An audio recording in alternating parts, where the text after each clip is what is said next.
Saya Rizal dari Institut Kajian Etnik UKM. Dia mana? Kita UKM. Kita, okey, kita. Saya ada dua soalan, saya cuba pendekkan.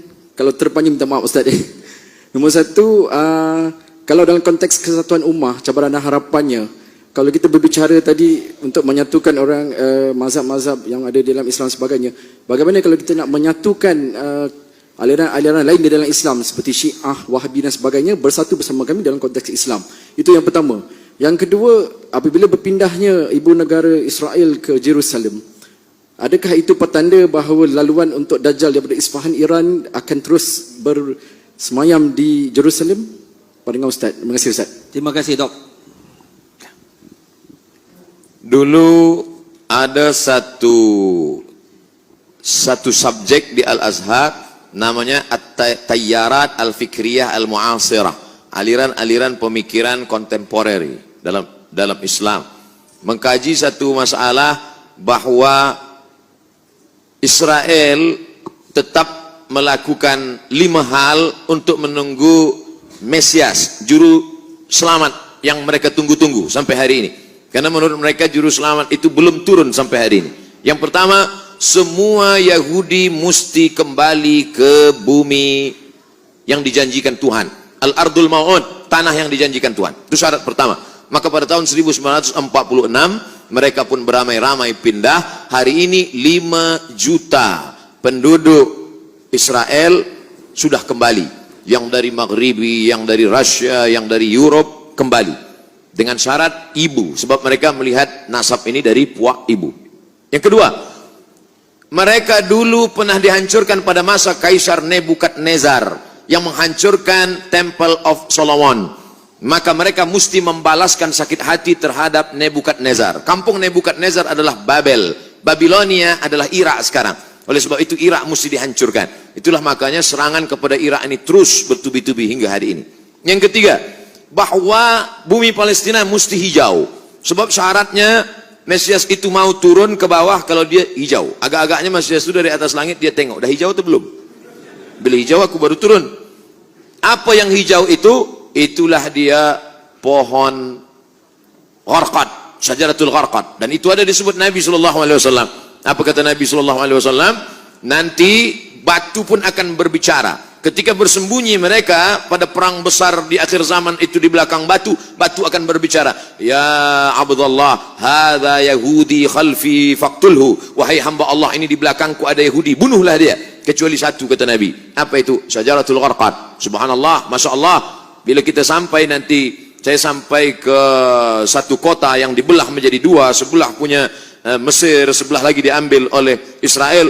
Saya tengok dengan mata kepala saya sendiri, pohon-pohon gharqad mereka tanam menghijau seperti pokok pines. Lalu kemudian yang kelima, bahwa mereka mesti menguasai yang pernah dikuasai oleh Sulaiman dulu. Maka itu disebut dengan Great Israelian, Israel Raya, Israel besar. Mana batasnya? Dari 2 sungai, dari sungai Nil di Afrika hingga ke sungai Efrat di Irak. Maka batas negara mereka itu adalah 2 sungai. Maka dalam bendera dia dibuat ada bintang David, lalu segi 6, lalu di atasnya ada garis warna biru, di bawah ada biru. Yang di atas biru itu sungai Nil, yang di bawah biru itu adalah sungai Efrat. Maknanya kerajaan mereka dari Nil hingga ke Efrat. Yang kelima, kalau nanti mereka berkuasa di dunia, maka selain daripada mereka akan menjadi ghaim. Ghaim itu adalah keledai tunggangan. Yang bukan dia akan menjadi ghaim. Siapa dia? Maka mereka tidak mengajak orang luar kepada agama dia. Sebab dia adalah agama sekaligus nation. Beza dengan kita. Kita Melayu. Tapi bukan agama.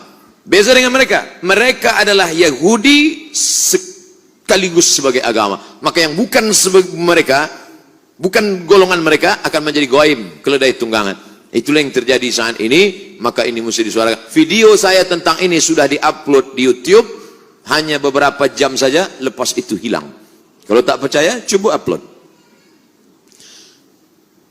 Mungkinkah Sunni dan Syiah bersatu? Yang menjawab ini Syekh Yusuf Al-Qaradawi. Maka dibuatlah yang disebut dengan at-taqrib bainal madzahib.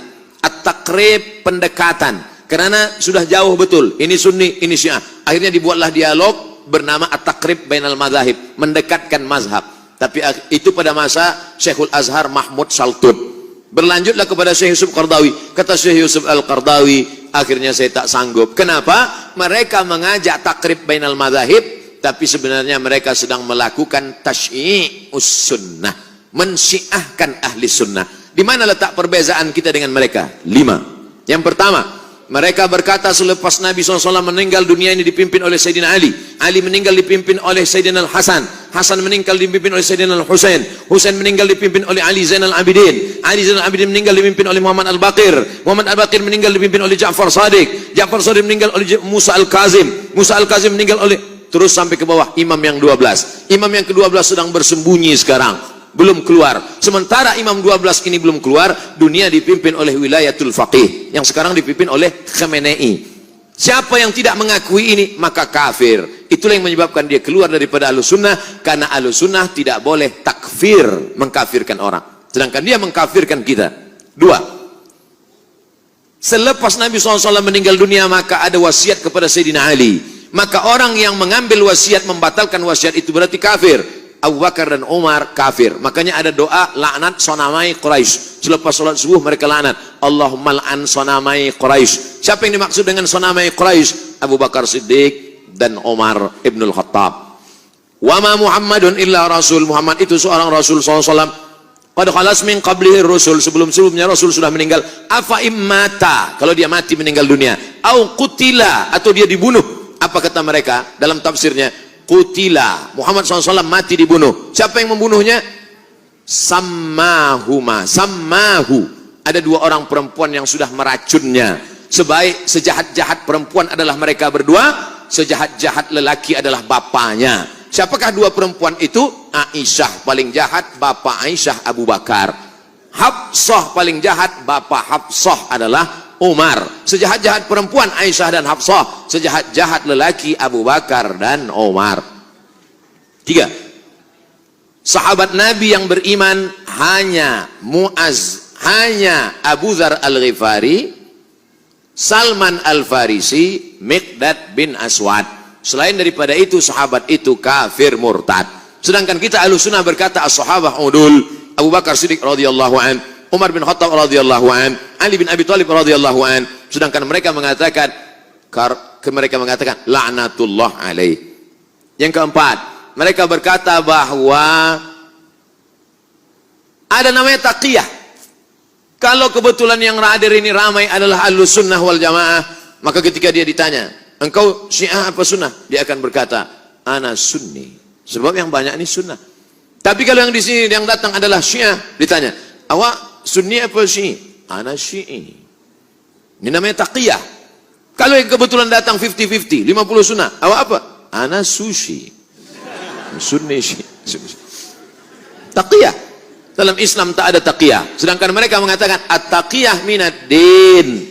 Taqiyah ini minad din. Siapa yang tidak bertaqiyah maka dia tidak beragama. Tidak beragama Syiah maksudnya.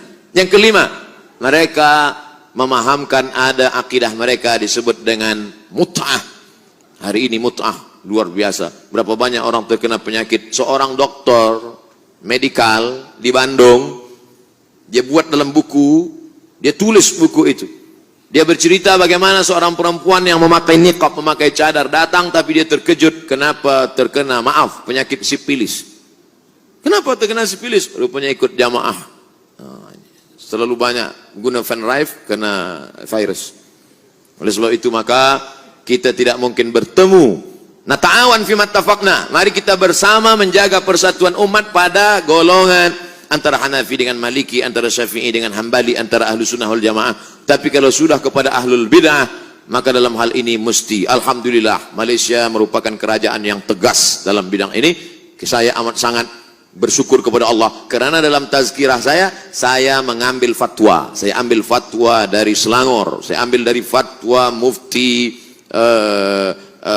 Johor, saya ambil. Bila umat bertanya, ini bukan fatwa Abdul Somad, ini fatwa dari bumi Melayu. Kenapa? Karena umat ini akan dijaga oleh ulama. Kalau ulama diam dalam masalah ini, maka habislah umat akan diterkam oleh serigala-serigala. Maka mesti dijaga oleh ulama. Wallahu a'lam bishawab.